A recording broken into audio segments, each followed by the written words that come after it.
Hey everyone, it's Jasmine Brooks live inside the Control Center. This is 21 Next tonight. Of course, history being made. We've been talking about it all day. We have a new Pope, and he's not only from America, but he actually has roots right here in Pennsylvania. He will be known as Pope Leo XIV, and yes, he went to Villanova. If you missed our newscast earlier, we were actually at Villanova today with Maxine Rose, but we also wanted to really bring it home to Central PA because think about it. A new generation of Catholics are learning all about the new Pope. So Alex Sill, who joins me now, talked to some kids and the principal at St. Joan of Arc in Hummelstown. What did you learn today? Hi, Jasmine. Hi, everybody. So today I was at the St. Joan of Arc School for Catholic students, and I learned the way that they're teaching the students is a really interactive process. They actually started a makeshift conclave once Pope Francis died, and they had each student, there's 103 of them, and there's 133 cardinals. So the students found a cardinal that they felt that they wanted to learn more about. They researched that cardinal, and then they actually had a conclave set up in the classroom where they went, took an oath, just like they do at Vatican City, and they all voted. And I was told by one of the teachers today that they're getting closer to that 2/3 majority there, and they're going to continue doing the conclave there at school, even though a pope has been chosen officially. So Sister Eileen, the principal there, said she was interviewing someone today in the middle of the day and heard all the kids running up to her door, pre-K little kids knocking. And what happened then? She told me they were actually 3-year-olds that were running up and down the halls, just banging on the door saying, "We have a new pope, we have a new pope." And she was in the middle of an interview. She said she came out and walked along the halls of the school, kind of going in each classroom. Everybody was trying to verify if it was true. I mean, the pope was selected so quickly. It's only been 2 days. So everybody was surprised. And so she said she went into all the different classrooms, finally going into a 4th grade classroom, and each grade was equally as excited about the new pope. Alex Sill, we'll see you live at 10 o'clock with your report. Thanks so much for joining us here on 21 Next. Hey guys, take a look at this. A blown tire from a dump truck almost crashed into a loaded ambulance today. We have it caught on camera. No one was injured, thank goodness, but the video is pretty amazing. Minor damage to the ambulance, but you're going to see it here. This is the highway where you can see all of a sudden coming crashing down is this tire. Right there it is, almost right into the ambulance. So emergency rescue services, they're really encouraging people to advocate for safety improvements on I-81, including cable median barriers. But yeah, this was on I-81 today, Cumberland County. So we wanted to show you that. It's a story that we've been following for a long time, and we have an update as the violinist in Harrisburg now knows how long he'll serve in prison.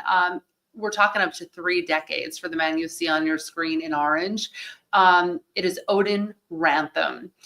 Odin Rantham, decades behind bars. He did accept a plea deal on charges of rape. He is a well-known former Harrisburg Symphony Orchestra concertmaster.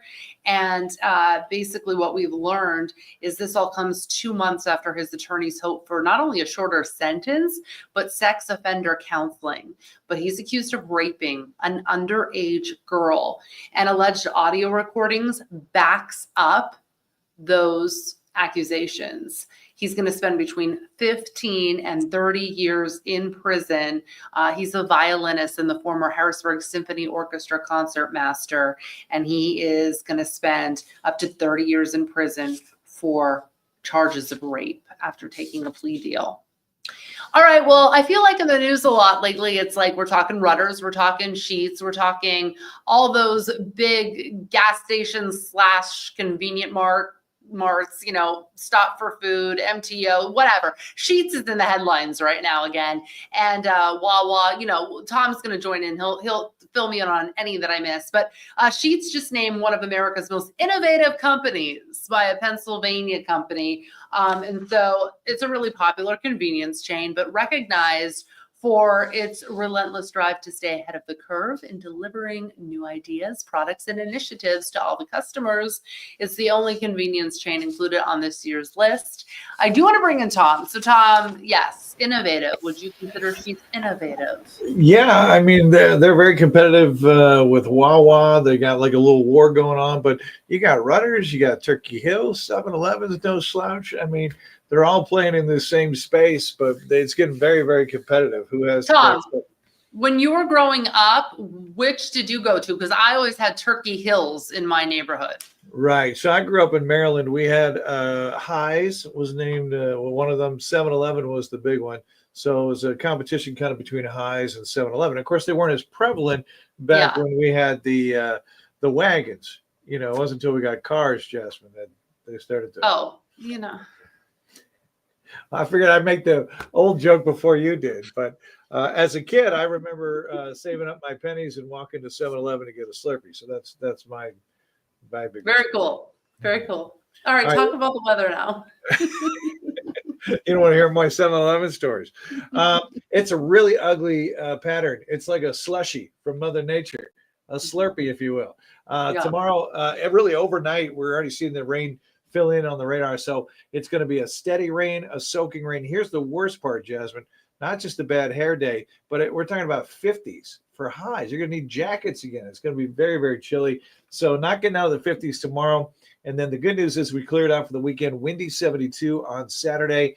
And for my friend Jasmine, mother of two, Mother's Day is perfect. Sunshine. Love it. It's 75. It does warm up next week, but at least we salvaged the weekend. All righty. All right, Tom. Well, we'll see you at 10 o'clock live. And thanks. And thank you all for joining us. Please subscribe to our channel. Hit the like button. Comment if you will. We are live inside the Control Center. And I'm Jasmine Brooks. This is 21Next. Good night.